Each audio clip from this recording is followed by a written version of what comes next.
Essentially, COVID was putting everyone in prison. Down to growing concerns China about the had deadly identified a mysterious new virus. Social isolation, kills people. Counseling is not just for somebody who's unwell. I struggled personally when I started accessing service from psychologists. Why? I told myself, nah, that will never happen. If you start to do that, you're not strong enough. There's nothing wrong with you. You're not broken. You are okay as you are. Be you. Let's try and accept people as they are. At the end of the day, yes, you're a psychologist, that's your label, but really you're a professional friend. Viewers, welcome back to our channel at My Type of Business. Your host at is here. In this new season, we are taking a little bit of a twist from what we used to do before, from last year and the year before.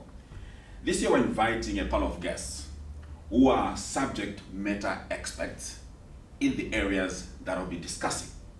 So for today, we're going to be looking at mental health and mental well-being for the immigrants as they move from their home country going to the host country, right?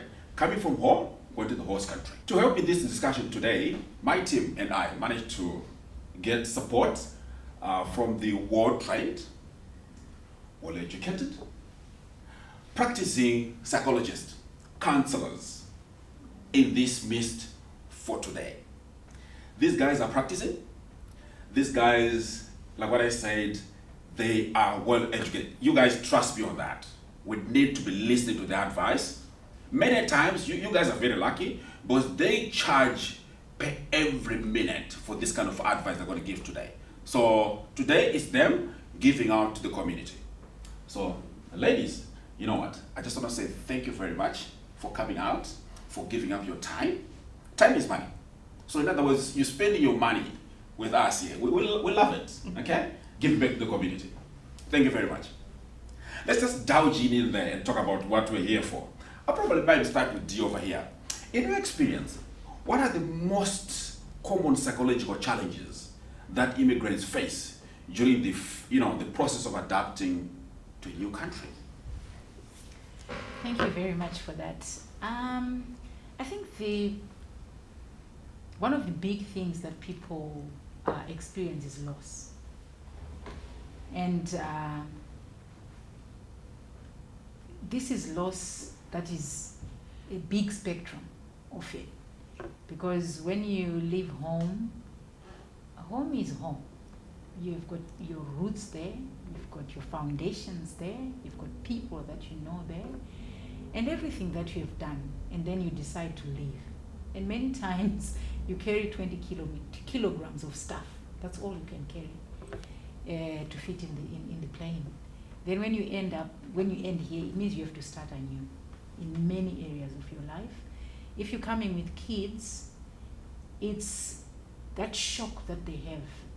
To say, you might be excited as an adult because maybe you're coming from a negative experience, but for kids, for them, life, it's okay wherever they are. So it's that change for them to say, what is happening? What am I going to do? And then my experience was my children were different ages, so their challenges were very different. Attending to school, and work, for me it was being accepted in the workplace. You know what you know, you are very experienced. I wasn't young when I came, but people still second guess, they doubt whatever you're doing for reasons best known to themselves. But then that impacts on you, on your day-to-day living, when you go back home, your confidence, self-esteem. So, yeah, those are some of the big things that I've seen with the change. Yeah, those are big changes in there. And you know what, I'll take it back a little bit. I just called you Dhee right now, Dhee Zigori. Can I ask you, how best do you want me to call you today?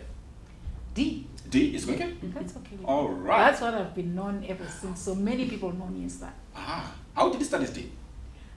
Oh, I think we were, I was born in a family, I was the fifth, of the children that my mother and father had. So my mom took a cousin, a sister's daughter, to come and live with us. So she used to make dresses for us, and then would fight, or before she made them, like specifically for each person, would fight over the same dress. Because I was a clean child, my sister was not. So she would pick on my dress before I wake up. Until my mom then realized, no, this doesn't work, because I would scream the whole day because I want my dress. So she then put the initial, D and M.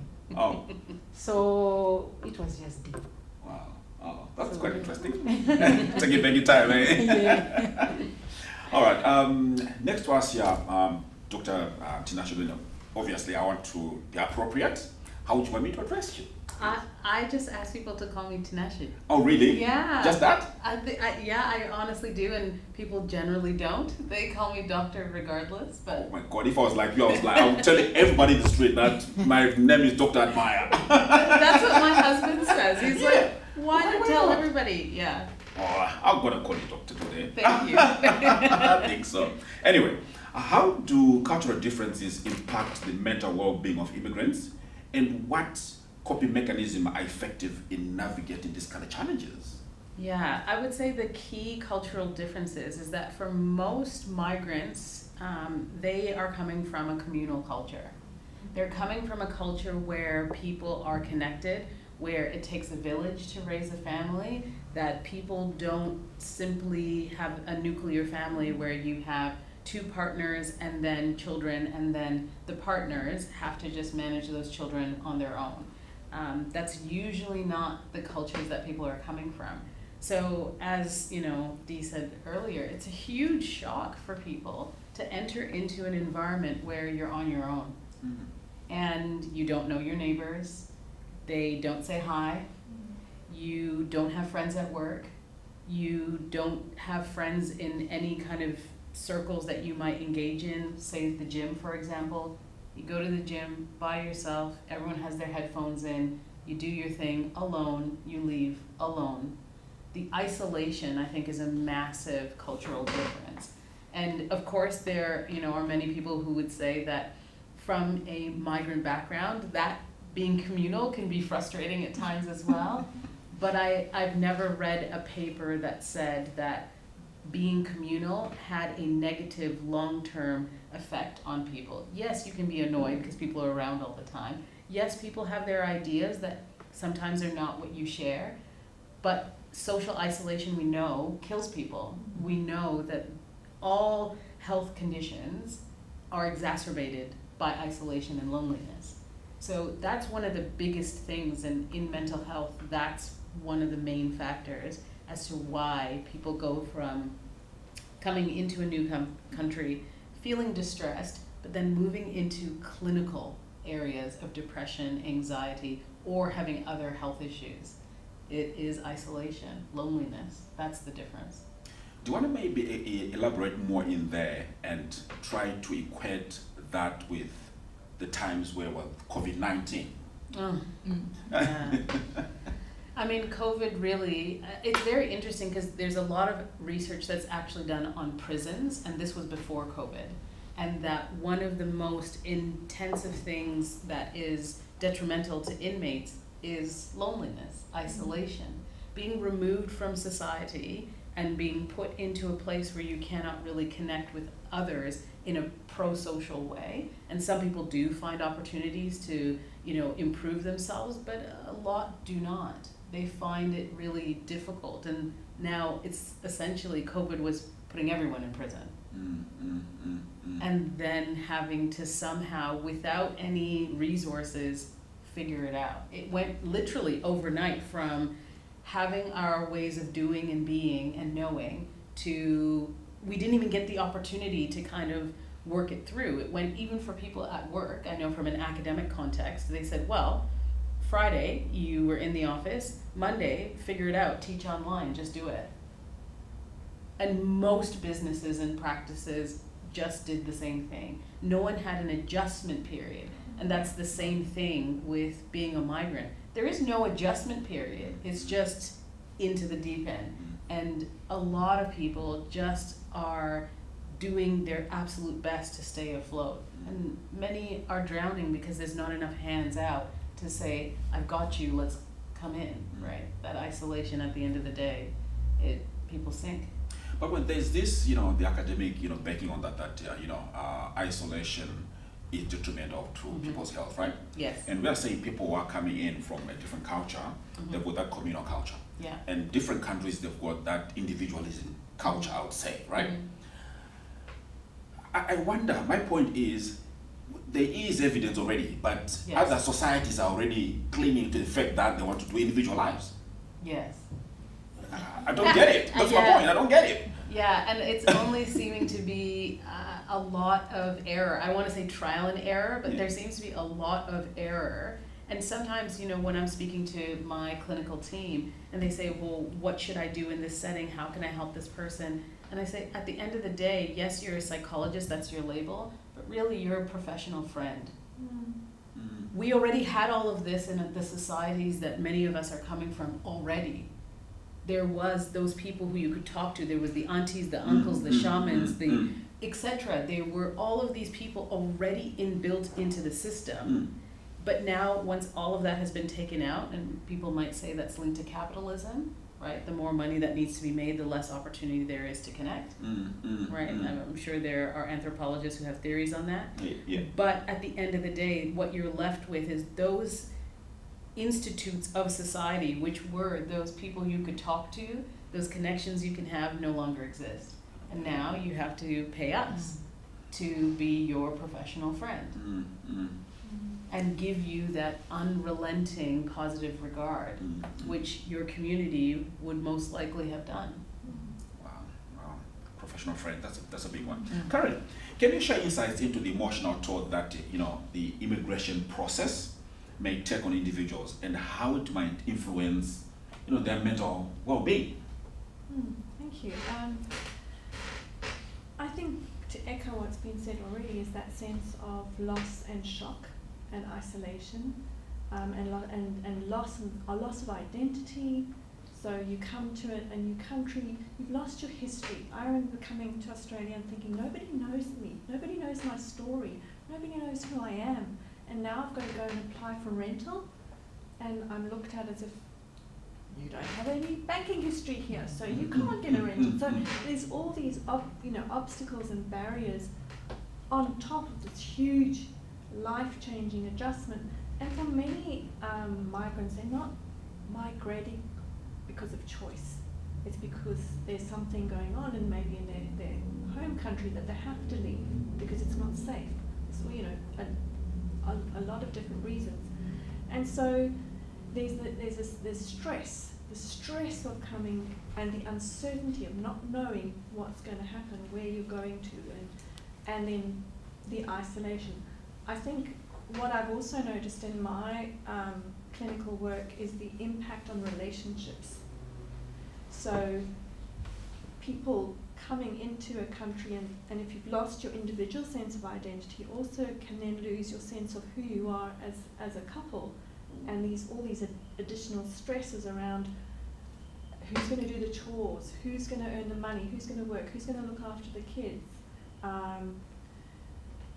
so that, and different, you know, learning to fit into cultures with a different value system that doesn't value the sense of community and everyone working together. So you've also lost grandparents, aunties, other people. So I think it's that isolation, the stress and the grief that you feel in adjusting. I can remember arriving in Melbourne and going into the supermarket and thinking, it probably took me 2 hours to do my shopping, because I thought, I don't know what shoes, I don't know what to buy, what's this yogurt and what's that washing powder.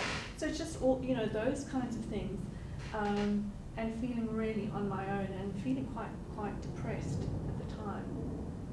And it took me a long time to kind of find my feet and settle. So I think that does then affect, particularly the stress of moving. All of those things takes a toll on one's mental health and your ability to cope, because your usual coping mechanisms are gone, they're not there. And in addition, accessing services accessing help, accessing counselling services. People don't know where to go. They don't know, or they don't have the money to do that. So then they're on their own, and then that, in terms of that puts a lot of stress on the relationship, and it's either going to make or break, and often it breaks. You mentioned about people coming in here. They don't have any rental history. They do not have a bank account, but they need somewhere to live. What are the measures that you think people are putting in place if someone comes to you that, okay, I've got this challenge? How do you advise that kind of person? Well, I'm always interested in, and I think working in an agency has given me that capacity to look at what else is going on. Yes, it's fine to sit there and be there and be with someone, but I've also got to look at what's going on. How can I advocate for clients? How can I help them connect to services that might be able to provide financial support or food or help them pay electricity bills? So I think it's really being mindful as a practitioner that you're seeing the whole person and the whole system, and that you are able to understand that those things can be really, really difficult and challenging, and can make a difference, a huge difference to people. Okay. You mentioned in terms of roles in the family, right? Who's going to earn the money? Who's going to be doing the chores and everything else? How do you think that could be, best balanced? It's tricky because I think perhaps people don't have conversations before they leave around what are our expectations, how are we going to manage this. So there's often not a lot of space for that dialogue and understanding about this is what it might look like, and what do we expect from each other. And if there have been quite rigid roles, then that can be difficult. For instance, one person was highly respected in their career in the country from which they came. Suddenly they arrive here, and now they've got to take a completely different job with a different pay structure because you don't have Australian experience, so your experience is not recognised. So then that suddenly then can affect your self-esteem. And then if there's an expectation within that dynamic, then that can be difficult. No, Karen, I would love to get more to that one, especially that dynamic whereby we've got families, the way you've explained across, right? Your experience is relevant to the current, to the host country, and it's not working. And that puts, the dynamic in the family kind of different, But talk to me. How do languages, language barrier contribute to the psychological stress experienced by, immigrants, and interventions that are beneficial in addressing this aspect? I guess it depends on the kind of migrant we're talking about. Yeah. Because the vast majority of migrants to Australia, Canada, UK, US, the vast majority of those migrants are skilled migrants. They already speak English extremely well. Now, one of the key things that's really interesting is that many migrants have to complete an English test. And some people are familiar with that English test, and many people have to write it several times or sit it several times. Meanwhile, one study from Australia showed that the average Australian doesn't meet 50% of the migrants' English level. Wow. So migrants have to reach a level of 6 or 7, depending on what they're trying to, come and do in Australia, whether that's work or study. The average Australian doesn't hit a 4. Wow. So when you say, That's shocking. when people often think that migrants have this intensive language barrier, no, they don't. They speak English much better than the individuals born and bred in the host country, for the most part. So that's one thing. The other thing is that only about 5 to 10% of migrants to particularly Australia are refugee or from humanitarian background, which means that there's a very small proportion of people coming to Australia who may struggle with English. For those populations, of course, there's a lot of services that exist. There are many different organizations and agencies that help them to get settled, learn English, and be able to engage right from the start. And the benefit there is that from the beginning, they have screeners about mental health. And they already orient those migrants to the mental health process. If you need help, if there's issues with your family, if you need some support, so those people get that support right from the beginning. And yes, there's a learning curve for them, and it does take time. But for the skilled migrant who gets an 8 on the English test, who shows up and starts the engineering job the next week, there's no conversation there about, are you okay? No. Are you settling okay? Mm-hmm. Do you have everything that you need? And so I don't think that there is a language barrier per se, but I think that there is this assumption that she'll be right. Right? And I think that's like the Australian terminology. It's gonna be fine, you're fine. And I think it's actually in Australia, but many, I would say Western countries as well, mental health in general isn't a conversation. It's like a conversation for some people, but not a conversation for everyone. And the language barrier really comes down to we're not having these conversations in general. Yeah, no, you got a point in there. What about in terms of accents? But they're kind of different accents. Come to Australia, they twist their tongue kind of different. You go to the US, it's kind of different. You go to Canada, it's kind of different. Yes. Yeah. How do you get that in terms of, acculturation? Yeah, I think there's an assumption that if you have an accent from a particular place, that you're not as intelligent. And it's very interesting because even thinking about what Dhee was saying earlier in relation to the loss that occurs, and when I think about my mother, right, who's just over 70, and her beautiful Zimbabwean accent. And she is currently doing her PhD at the moment. She's 70, right? And she's doing a PhD. God bless her. My parents are the most intellectual, intelligent, the smartest people I know. And I'm so blessed to have had the privilege of having extremely educated and intelligent parents. But when we are interacting in environments together, when they speak, I can see the look on the service person's face. And I can see that they don't realize that my father is standing there having owned multiple pharmacies, being at the top of any kind of pharmacist, association, having had scholarships for pharmacy. And then they talk to me, and because I have a North American accent, I'm presumed to be the smarter one. Yeah, or to know it. And it's so frustrating. It is. Because my dad is 10 times smarter than me. So I think when it comes to accent, I think there's assumptions of if you come from a certain place and you sound in a certain way, then you mustn't be educated. However, most people who come with those accents, particularly to Australia, are skilled migrants and speak English better than most Australians. Wow. That one is hitting me. The stats are there. Yeah, I know. It's why when you say the average Australian, according to the research, they hit 4, and they're expecting us to have 8 or 7 or whatever. Right.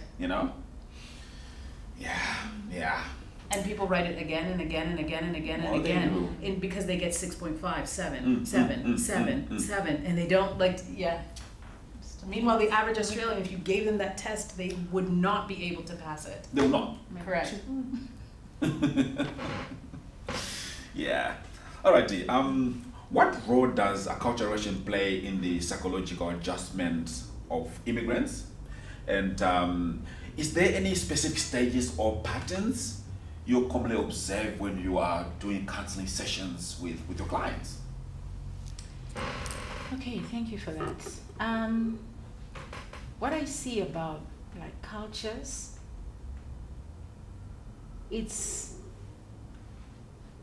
when I'm migrating here, I've got my culture, and that's my identity. So I sometimes wish can we have something to orientate people so that they just know that you are okay as you are. Because many times people even wish, sometimes some people don't even want to be identified with their own origins. But this also has something to do with what has happened to your brain when you look at who you are as compared to where you have landed. So I think in us coming together to say you are okay as you are, be you, and let's try and accept people as they are. Because like Tinashe was saying, that people judge you not because you are that, but something happens in their brains when they think, and according to how they rate where there is value and where there is no value. So I think as we come over as well, we need to step out and say, I am okay as I am. Accept me as I am. And that way I can be able to be the best that you are looking for. Because if I'm trying to operate and be like you, I'm not. So you will never find me there. No. You can't get But the best of the person. No. But if you give me space to be who I am, you get the best. So I think that's one thing now that our children are starting to realize. I've seen a lot, because when we came, they used to have this mohawk, you know, The haircut, and everything, imitating. But now they've gone back. They've gone back. They're having their dreadlocks I and can everything. see that. Okay, Yeah. we are well represented here. Yeah. I love it. Because they're loving to be who they are. So, and that gives them that identity that wherever I am, tap from what I have and you have 100%. I love that. I love the example you put across in terms of the haircut and everything. It's quite practical, actually.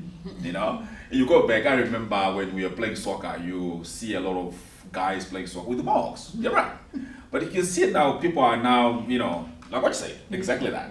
You know. So I think now we take a bit of a break.